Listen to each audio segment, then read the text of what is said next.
The most important person in the whole wide world is you, and you hardly even know you. The most important person in the whole wide world is you. Come on, we'll show you. Let's find out more about the things you feel and do, 'cause you're the most important person in the world to you. Hello, hello, hello, and happy hump day. Welcome to One for All is Love with Sonya Spirit, and I am Sonya Spirit. And today's show is titled From Meditation to Manifestation, and we have a lot of material to cover in this episode. And I'm not sure if we're actually going to get through everything, but that's okay, because there is always next week, God willing. All right, excuse me. Okay, so in today's episode, we are going to talk about the process of manifestation and the effort required to change your life. And it is an effort, okay? So as I've stated in the description, this is not a one and done. This is not a bewitch episode where you just instantly manifest. However, practice makes precision. So the more you practice, the better you will become, the stronger you will become, and all of this is relevant. Okay, so we want to thank the universe. Thank you for another opportunity of being on the airwaves. Thank you for being alive, for being safe, I'm being thankful for being alive, for being safe, and being allowed to share my voice as well as Spirit's voice, because often I act as Spirit, or Spirit works through me, and that's how a lot of the subject matter comes up, which brings me to our show. So I came up because I posted this a while ago. When I say a while ago, for me, that's like probably Sunday or Monday. So I already had in mind, the universe had spoke to me when I had meditated that morning, this is how we're going to do it. And so I said, okay, it made sense in my mind, so I'm okay with everything. If I feel like I can explain it, I'm okay. I'm not uncomfortable. Then it got better. A book I had ordered during the coronavirus, mind you, last month, and then I began reading it, and I haven't finished it yet. I'm only halfway through, but it is a great book for individuals who do meditate, but perhaps they don't have the consistency they're looking for, or they're not sure of if they're doing it right, or you can just be gung-ho like I am, okay? So this book is actually good because it explains a lot of things. I was like, are you kidding me? This book was perfect when it, like I said, I ordered it because I was reading something, and then it brought me to this book, and so I had to order it because it sounded like, okay, useful. And then I guess it sat around for a couple of weeks or whatever, and after the title and the content of what this show was going to be about came to me, then the book kind of jumped off the shelf. All right, so that's my interpretation of harmony, okay? So that's how things work. I don't even know, anyway, I don't want to belabor that point. So the title of the book is The Illuminated Mind, a step-by-step guide to spiritual discovery. And I really like this book. I'm enjoying it because, A, it's easy to read, but also she's providing so much knowledge and information, a lot of stuff that we have covered over these podcasts, but it's all in one book, and it doesn't have all of my pregnant pauses in it. So, and she also, the author, through the book, also filled in some blanks that I had. Okay, some areas where I was a little fuzzy on or lacked confidence, so to speak. And we'll get into that as well. So the title of the book, once again, is The Illuminated Mind, and it is by June Destelle, D'*ESTELLE, PhD. Anyway, and the book was copywritten in 1986. All right. So it's not 100 years old. It's only, 35. Anyway, okay, so let's go ahead and get started. Now, I think it's important to also explain things because there is going to be, if you're taking this seriously, if you want to take the book seriously, if you want to take that whole act or process of manifestation seriously, then it will require some effort. So if you choose to, commit yourself to not just meditation to manifestation, because this is a lifestyle change.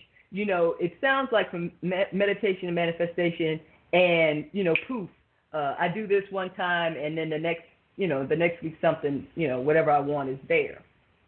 Now, let's not get it twisted. Remember, I've said many episodes before, there are various techniques.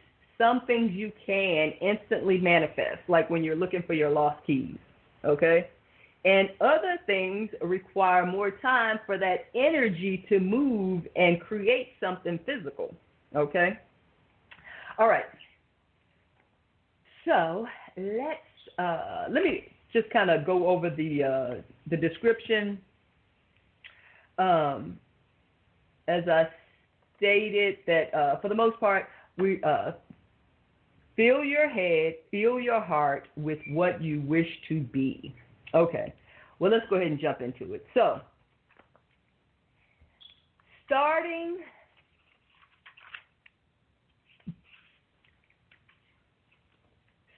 on page, if you have a book, I'll just jump right into it. So on page 13, and this is actually chapter 2, so the author talks about there are 3 aspects of the mind, okay, or 3 aspects of man, but the 3 aspects of man is really 3 aspects of consciousness, okay? Now, mind you, all consciousness comes from one source, period. Everything comes from one source, okay? So even though we talk about aspects or facets, perspectives, all of it comes from one, okay? However, the makeup of man, there are 3 aspects of consciousness. There is the subconscious, the conscious, and the superconscious. Now, the subconscious, she refers to the subconscious as the lower self. And she's not the only one, because she's referencing other texts, okay? But that the subconscious is often called the lower self or the low self. But anyway, the lower self. The conscious is called the middle self, and the superconscious is called the higher self. Uh-oh. I hope you can hear me a little bit more clearly now. Okay, and the superconscious is called the higher self. Okay, now we've talked about consciousness a lot during these podcasts, but I'm going to bring it on home. So, the subconscious, as we've often discussed, or I've often discussed, is related to or symbolized, represented by the heart. Okay, the subconscious, I have said many times, is God, okay? And it is, okay? It's the instinctual part of God, okay? And when I say instinctual, it's the consciousness that, I'm going out on a limb here, so forgive me, but in simplistic terms, not actually, but in simplistic terms, it's almost like the consciousness that's in pets, okay? It is the consciousness that children rely on, okay, from birth, probably up until about, I guess, 12, because then you got the 13, which is a whole different thing. But, okay, so anywhere between 0 and 14, okay, but generally around the 12-ish area.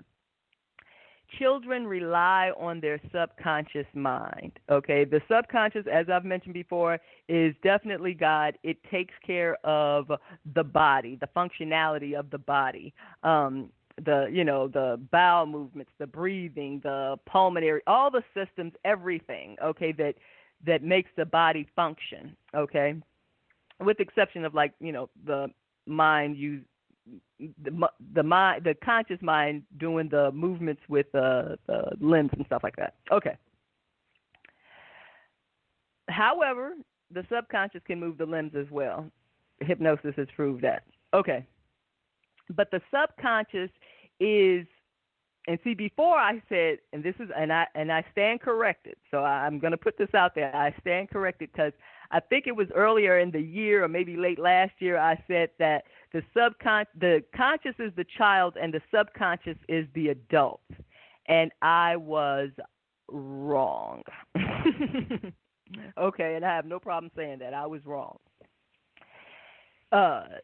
The subconscious, and that's because I didn't understand how the superconscious worked. But now that I have that comprehension, everything else makes sense that what she said. Okay, so, and it wasn't, like I said, it's not just her, because she's referencing other material.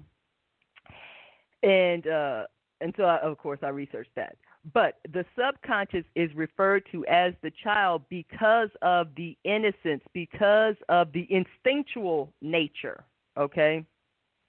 The child, and a child, a physical child, relies upon that subconscious energy, okay, or that subconscious to kind of explore its world, because it doesn't have, it hasn't developed logic skills or rational thought, which is where the conscious comes in. What they use their conscious for is primarily for the five senses, to process the five senses, or, to process their outside environment.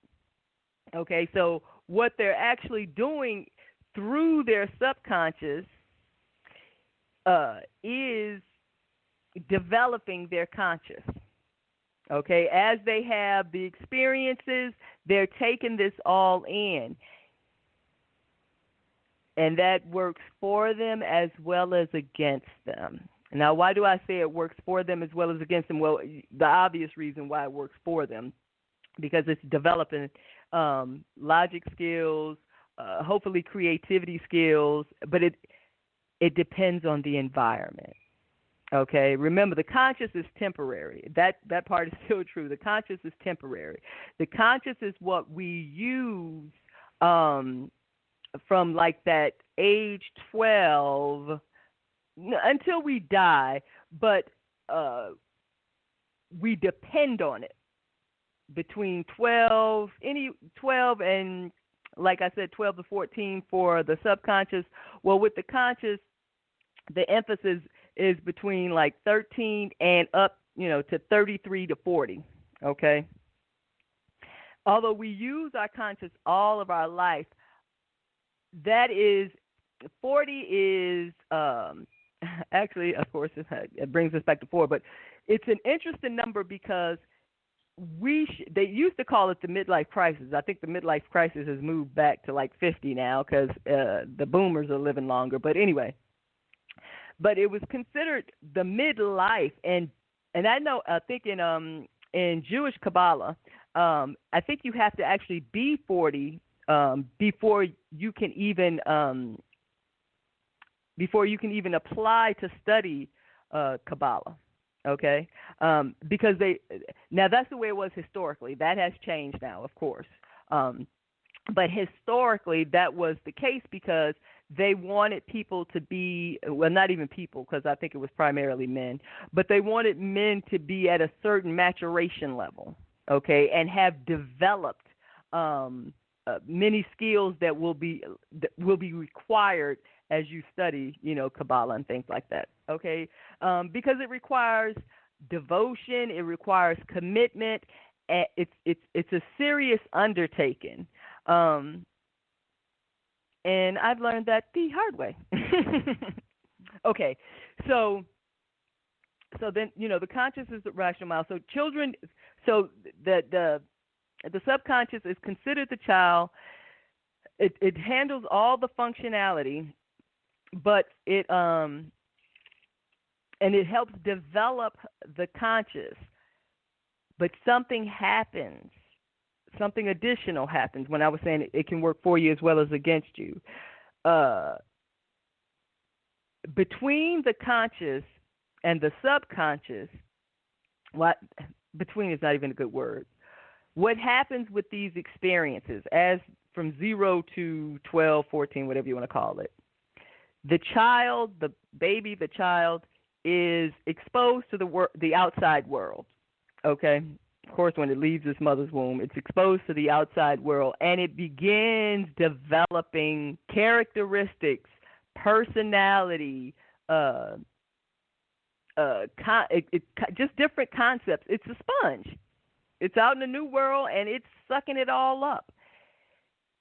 And that's okay. However, it's influenced by its environment.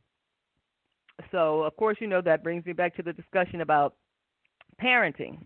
I'm not giving advice, but how we should treat children, how we should be more like stewards to children versus viewing them or treating them as property or servants or possessions.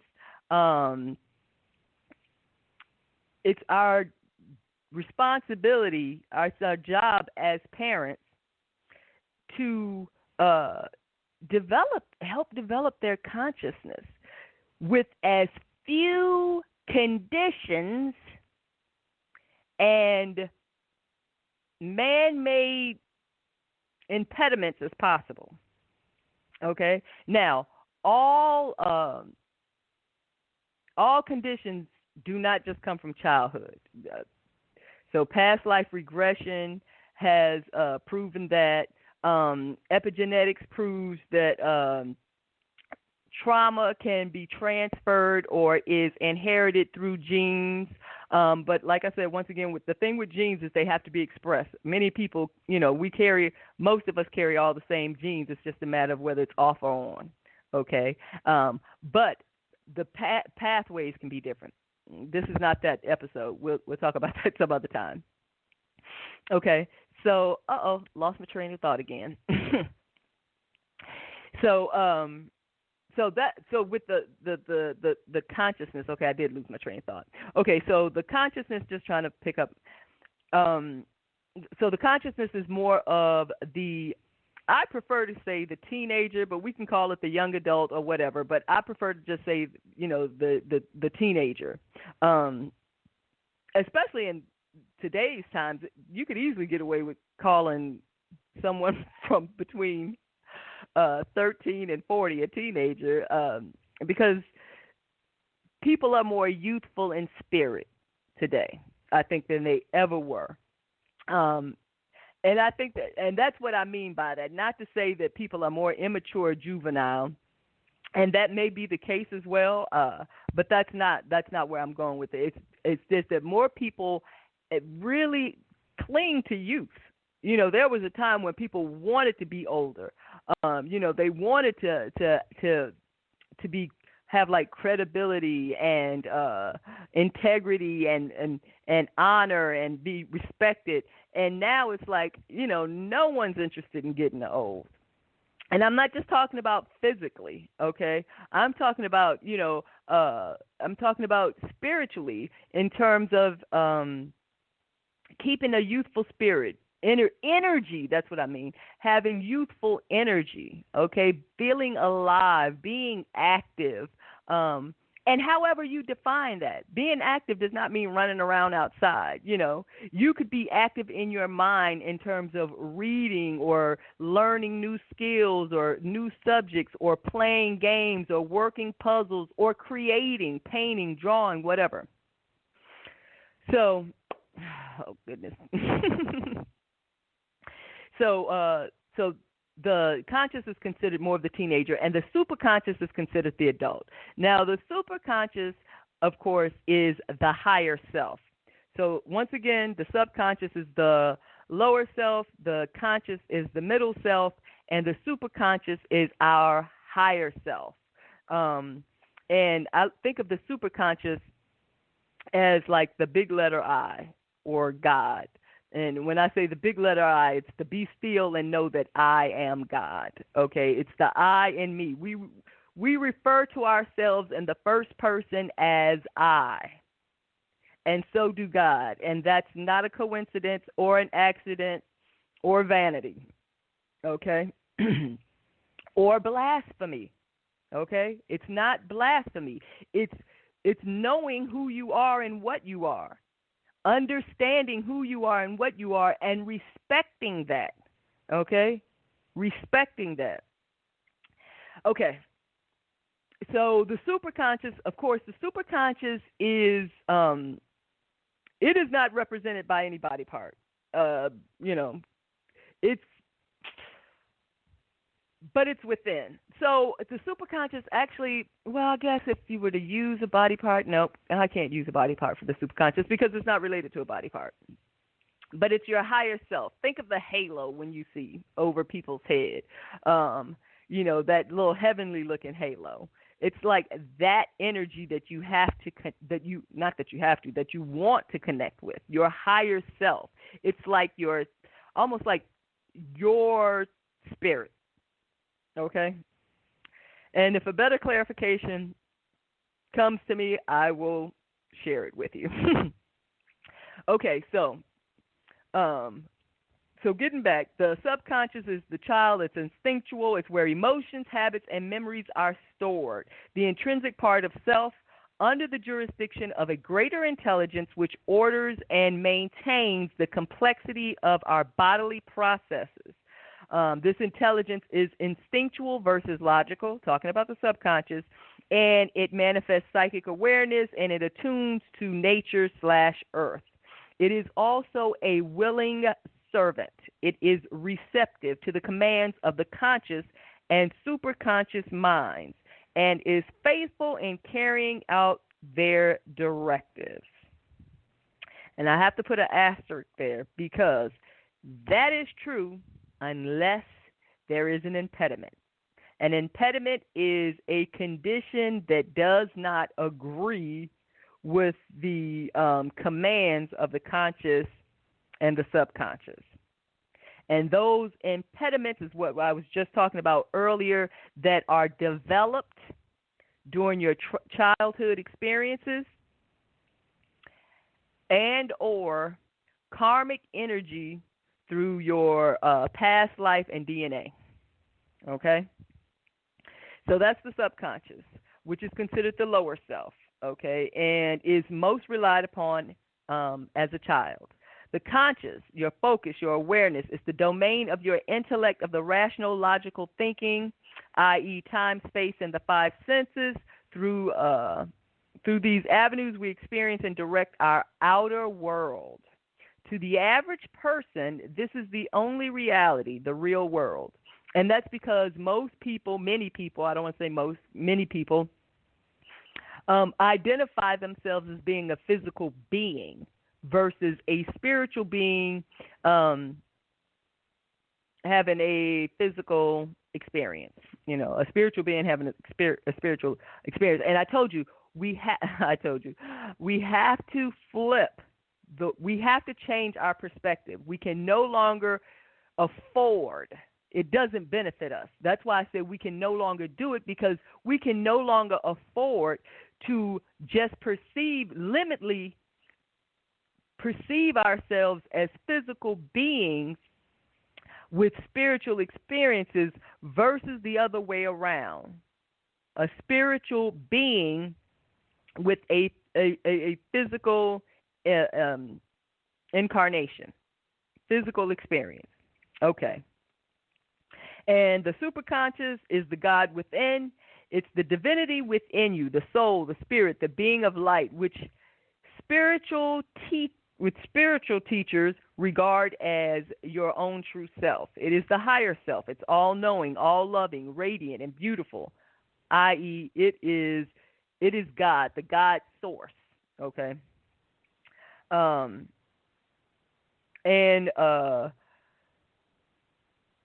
Through it, we experience inspiration, creativity, and such higher emotions as compassion, kindness, benevolence, and understanding, love, and enlightenment. Enlightenment, yes, okay.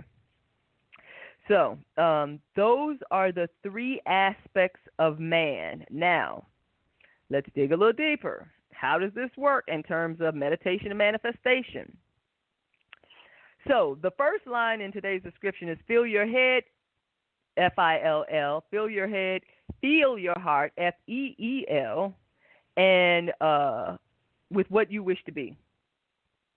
Okay, with what you wish to be. Okay,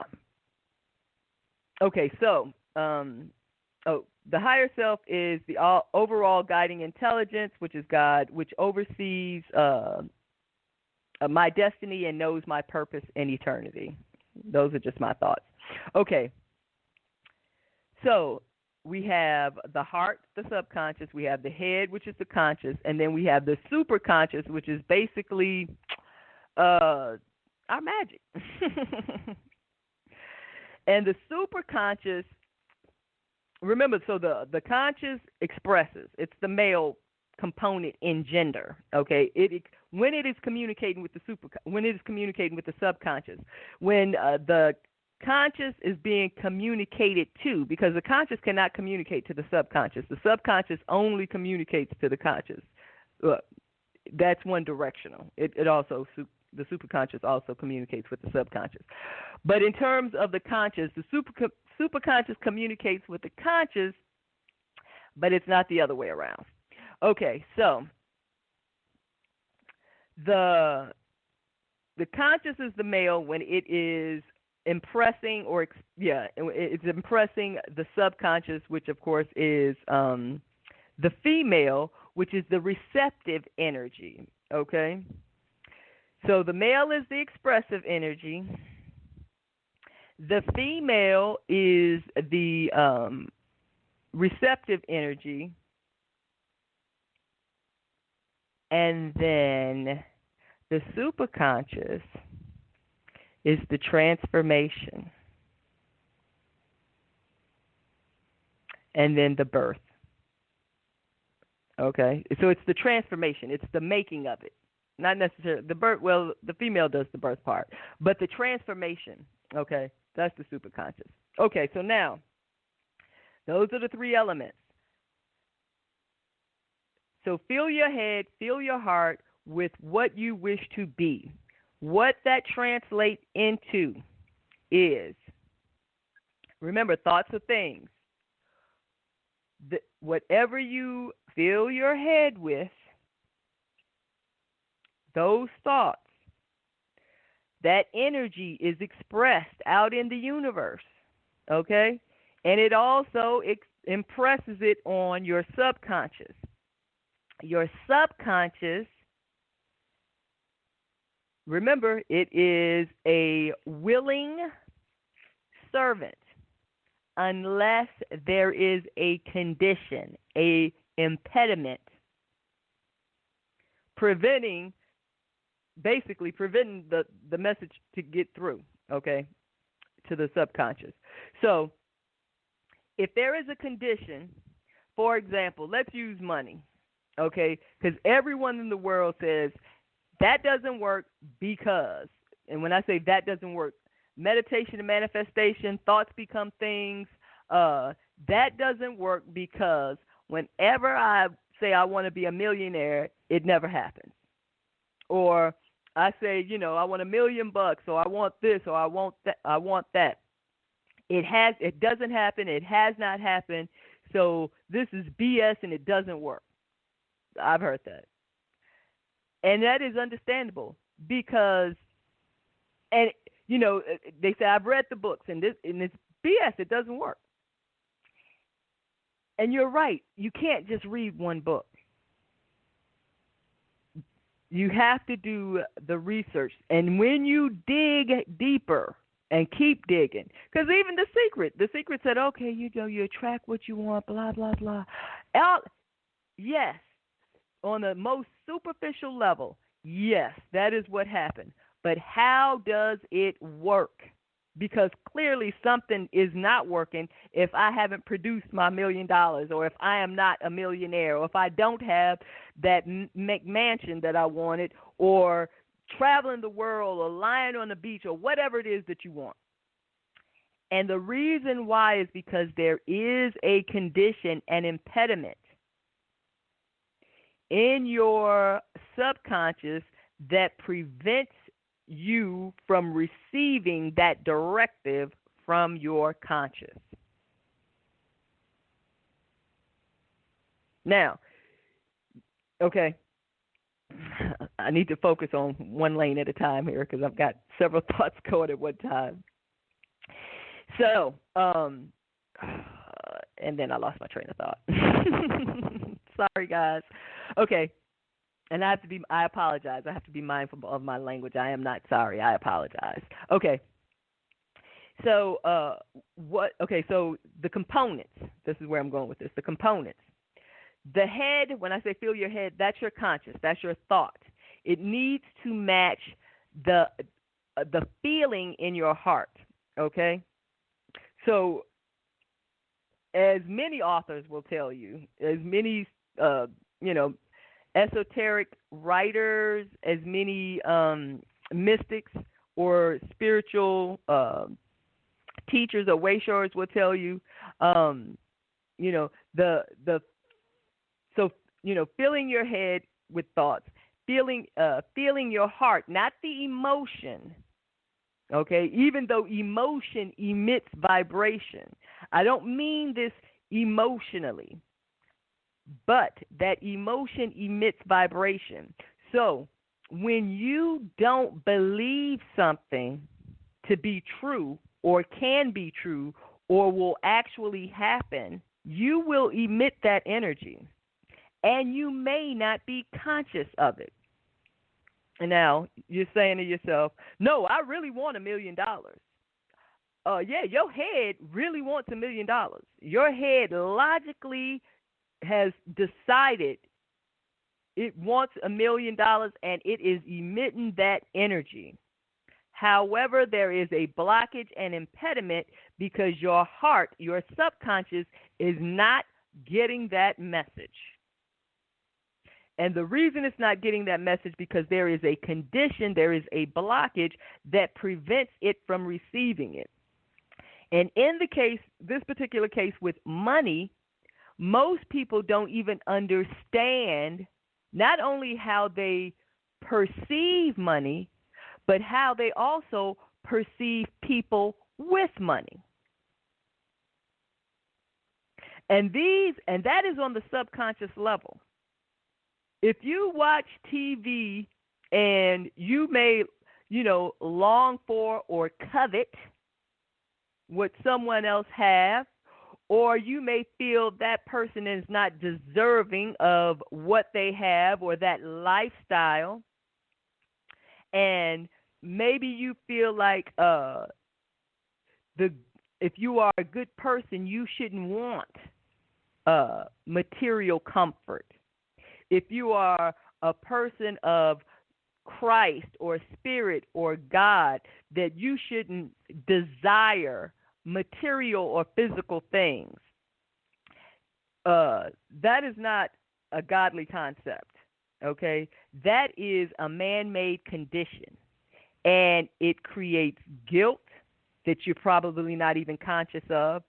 So you've been conditioned over time, some of us, conditioned over time to feel a certain way about money. If you didn't grow up in a well-to-do household, chances are you witnessed your family stressing or worrying over money, or maybe they didn't express any emotion at all, but you never saw your parents because maybe they had 1 and 2 or 3 jobs. Or you saw the conflict and violence and negative energy that arose from a lack of money. And then you probably heard conversations from adults and their judgments They're perceptions and judgments of people that you love and trust, like parents and aunts and uncles and older sisters and brothers, or people in the church community, or people, wherever as a kid. I don't know if you're over listening to adult conversations while you're playing at the park. I don't recall doing that. But anyway, there are influences. And those people who influence you as a child, impress your subconscious as a child, is building a condition. The same as building a habit. It just doesn't benefit you. Just like bad habits doesn't benefit you. So this condition is a perception, a seed planted of how to look at something one way. And there are many ways to perceive situations and experiences. We talked about that in the last episode.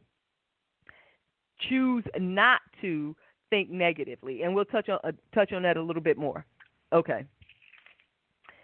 So you're filling your head with thoughts, but what thoughts are you filling them with?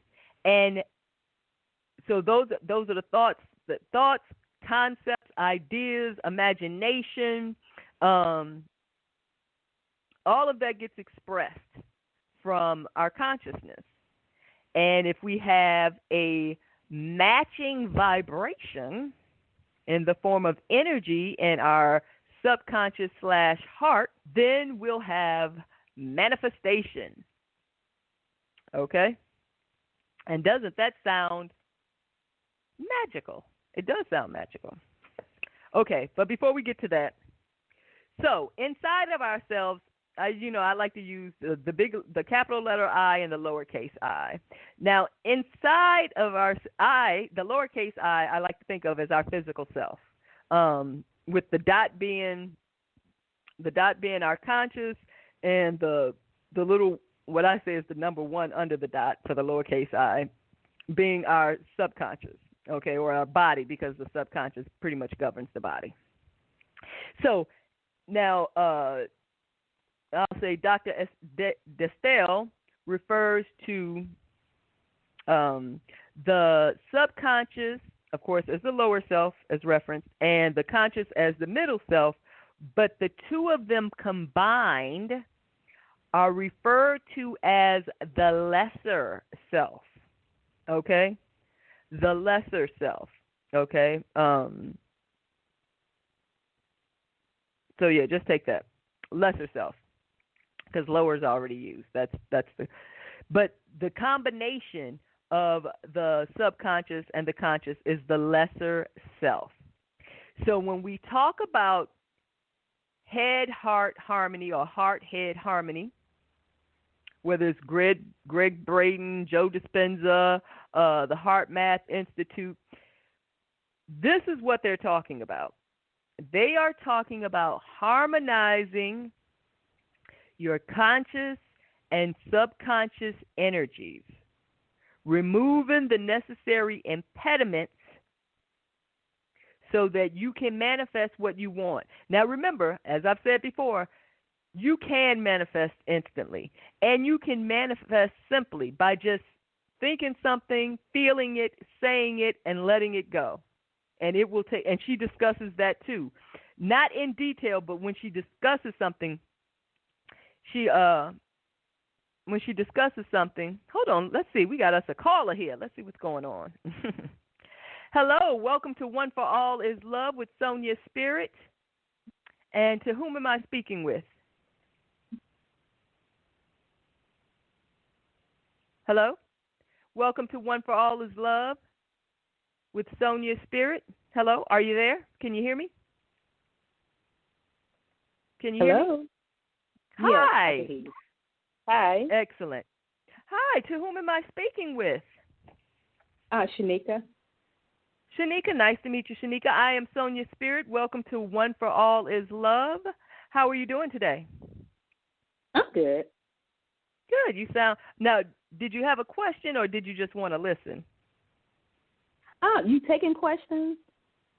Yeah, if you have one, yes. Yes, I have one. I had a best friend I known for 10 years, and we disconnected like 3 years ago because a lot of things happened. And I've been thinking about her lately, and I was just wondering, if is she thinking about me? Would it be a reconnection? Well, yes. If you are thinking about her, I think you should reach out to her. Okay, I have done that, but no response. Oh, okay. Oh, you haven't gotten a response? No. Okay. Well, then just be patient because she crossed your attention for a reason, and you've reached out, and she hasn't reached back out to you. And for the most part, that's kind of all you can do, unless you want it to turn into stalk. Yeah.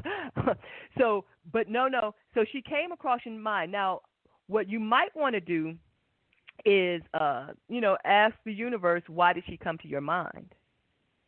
And does she need your help? Is there something you should do?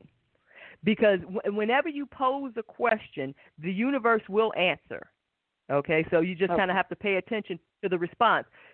Because she came across your mind, like you said, she's an old friend from a long time ago. So either you crossed her mind or lips.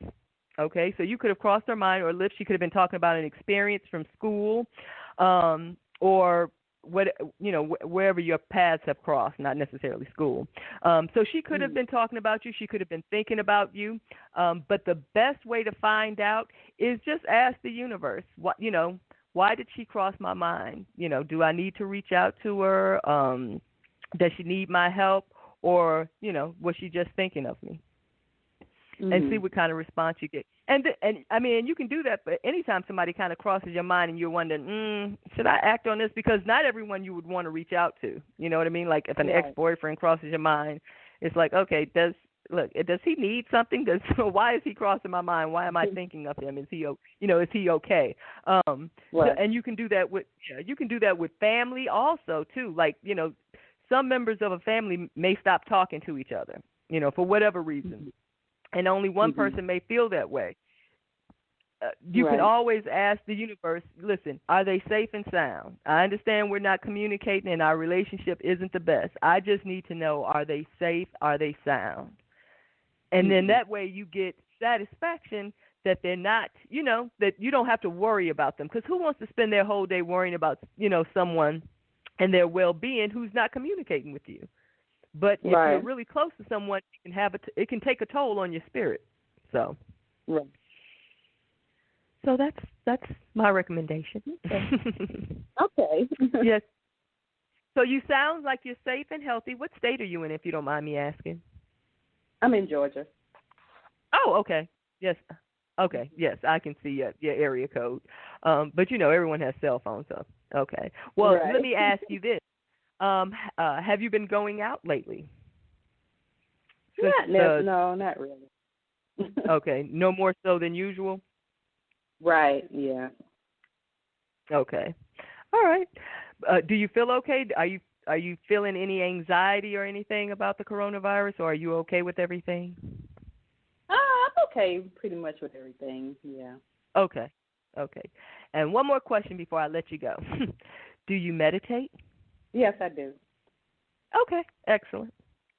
Because that's kind of what this show is about. I'm trying to encourage people to take more ownership of meditating, because it really it works a lot of wonders, and it helps with developing a direct relationship with God. So, all right. Well, thank you so much for calling in. Okay, I appreciate you, and continue listening if you like. Yes, ma'am. I will. Bye-bye.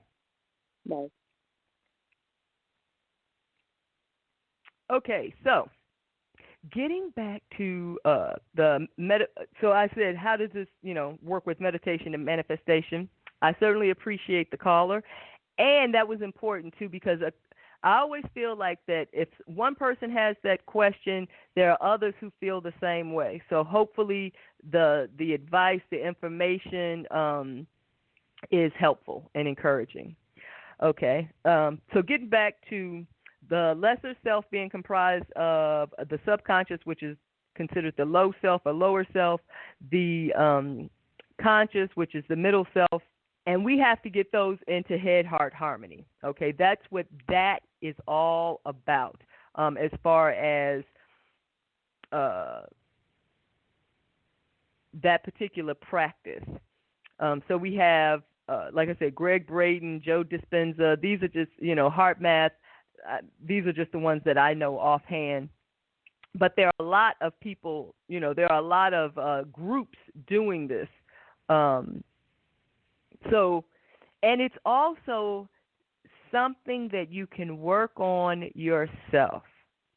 And that's kind of that's what really drives me, because, the heart-head harmony, people can teach you this, but it's like what, $1,000 for a weekend retreat or something, or so this is knowledge and this is information, but it's also, you can get it. The universe will give it to you. What do you want? This is what I want. Okay, so, and as I mentioned before, the superconscious is the higher self, and that is our transformation or transforming energy. That's what changes our caterpillar to a butterfly. Okay, and okay, so the lower and the middle selves must first be in harmony and balance before I can attune to my higher self. And of course, good old June mentions this too. And this, I'm telling you, this is a really good book. It's only 200 pages. Like I said, it's easy to read. It's chock full of information. It'll also help you gain understanding, because understanding will be necessary to motivate you to change your behavior and to want to change your behavior. So that is critical. Okay, so, she says, page 15, your lower and middle selves must first be in harmony and balance before you can attune to the higher self. All right. And, okay, so then she goes on to talk about worlds. So, so ideally the lesser self, which is the conscious and subconscious, will rise up and become one with your higher self, unifying the totality of your being, okay? And that totality of your being, okay, when that unification of the totality of your being is, when you're manifesting, it's the transforming energy, but it is also Christ consciousness. So several episodes ago when I was talking about the sacred secretion, and I might touch on it just a little bit later on, when I was talking about the sacred secretion, it is the unifying of the totality of your being. So it's when all three of your consciousness comes to a confluence, okay? They're all at the same point. And when I say all at the same point, I'm really talking about the higher and the lesser selves, because the low and middle self will already be in harmony, and they will be their own unit, okay, which is inside of our body. And then the lesser is, since it is aligned, which is what the oneness, the alignment, the unity, the unification is all about.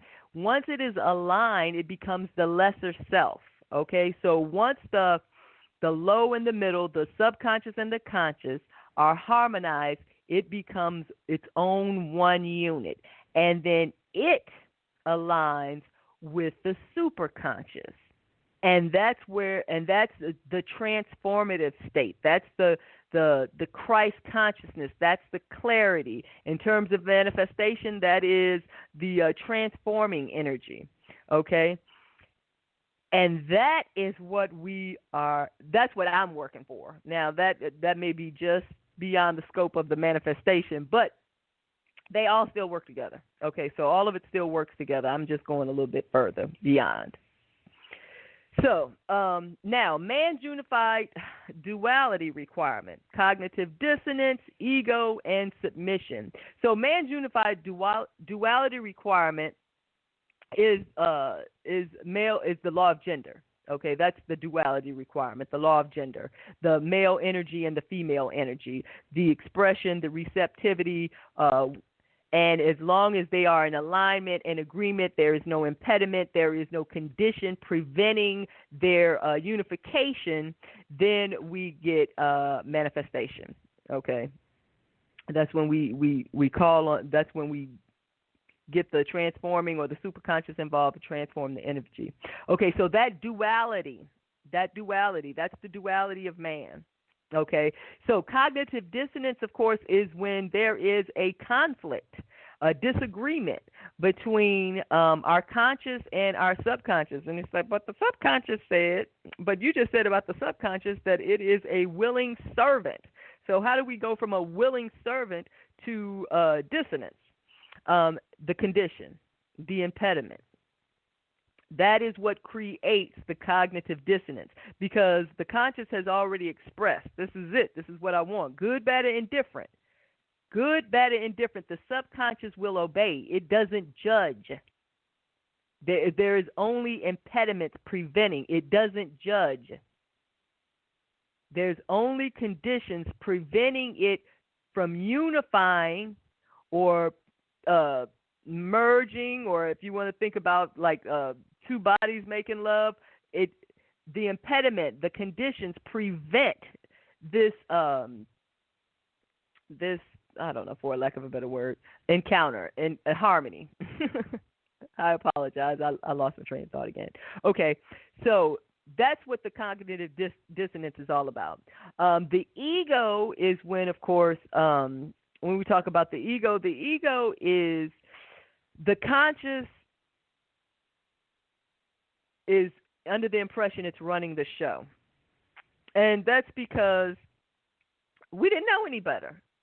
We didn't know any better. For the first 12 years, we've been, basically living and functioning from and developing our conscious from our subconscious, from our experiences. Okay, so now we have this thing that can see and, that identifies and recognizes and thinks and says, hey, I am, this is me. And then it becomes our identity. But the ego is not our identity. The ego is an aspect of our being. Okay? The ego is important, but it is not the most important. And it is certainly not our identity. So in terms of the ego can create conditions. Okay? So as an adult, the ego can create conditions. And the reason why is because we have allowed the inmates to run the asylum, because we have identified with our ego. But as I said earlier in the episode, we have to change the way we think. We are not the physical person having spiritual experiences. We are the spiritual being having physical experiences. The ego is our physical self. Okay, it is related to our physical self. It is related to the conscious and how it processes our experiences. Okay, but it is not our identity. And then, of course, submission, in terms of what I meant in terms of submission, is once we have heart-head harmony, we want to submit to our higher self willingly, voluntarily, almost eagerly, because that's what allows the oneness, the unification with the higher self. We want that higher self to fill our consciousness and our subconscious with its energy, with its intelligence, with its will. So so let's continue. We have less than 5 minutes, and I have not made a dent. Okay, because I haven't even gotten to the exercises. Okay, so let's start. I do want to touch on one exercise. No, I can't. I can't jump ahead. I'm so sorry. Okay, so now we still have the three aspects of the mind. The consciousness is considered outer world because it processes our physical experiences. Okay? It is the gatekeeper for that. It processes that. That's its domain. And it, and it impresses it upon the subconscious. Now, our inner world is, once again, is made up of two aspects. It is our subconscious and our superconscious. It's the female energy, the subconscious, and the transformational energy, the superconscious. But before we get to the superconscious, we have to have harmony within the conscious and the subconscious. And if I could if I could write out a mathematical equation using these concepts, I would have open parentheses, conscious plus subconscious, close parentheses, then another plus sign, and then superconscious, and then an equal sign, and the word manifestation. That is the formula. Okay? So, the subconscious has a relationship with both the conscious and the superconscious, just as the conscious have a relationship with the superconscious and the subconscious. They have different relationships, though. But the important thing to know is heart-head harmony, so that we are on one page. And then, now, most of the time, the once we have heart-head harmony, the higher self, sometimes that happens automatically. A lot of times that happens automatically. Because once you have that alignment, and a good example is when, like I said, when I said I wanted to live abroad. I just said it. It was a thought, a fleeting thought. I felt it. It was true. I believed it. I mean, it was just something I wanted. I said it out loud, and then that was it. I never talked about it again. And it manifested. When your heart and head is in alignment, the manifestation is easy. It's the condition between the heart and the head. And that's where this meditation is going to come in handy. So, as a man thinketh in his heart, so is he. Proverbs 23:7. Thinketh in his heart. No impediments, no conditions. And we manifest. Of course, as you sow, so shall you reap. That is more karma, but Galatians 6:7, but that's more karma. And we won't touch on it. Oh, my gosh, my show is over. I can't believe this. Okay, if you get the illuminated mind, okay, they talk about exercises. She gets into exercises, and I did not get into any exercises. But the first, she talks about learning to relax. That's the first thing you want to do. Learn to relax. Breath and posture. Do your research. Breath, posture, relaxation techniques. Think hypnotherapy with scripts, guided meditation. They voice record your own meditation. We will pick up next week. We will start talking about the exercise. I'm not going to belabor the aspects of the mind because I kind of covered that, but we will get into the relaxation techniques, how you should use them, how to build on them, and she builds on them. There are plenty of examples in her book, which I didn't even touch on. And that's it. That's all I have. My show is up. It's almost done. Happy Hump Day, ladies and gentlemen. Feel free to send me an email at One4ALLisLove@gmail.com. Hit me up on Facebook. Happy Hump Day. Until next week.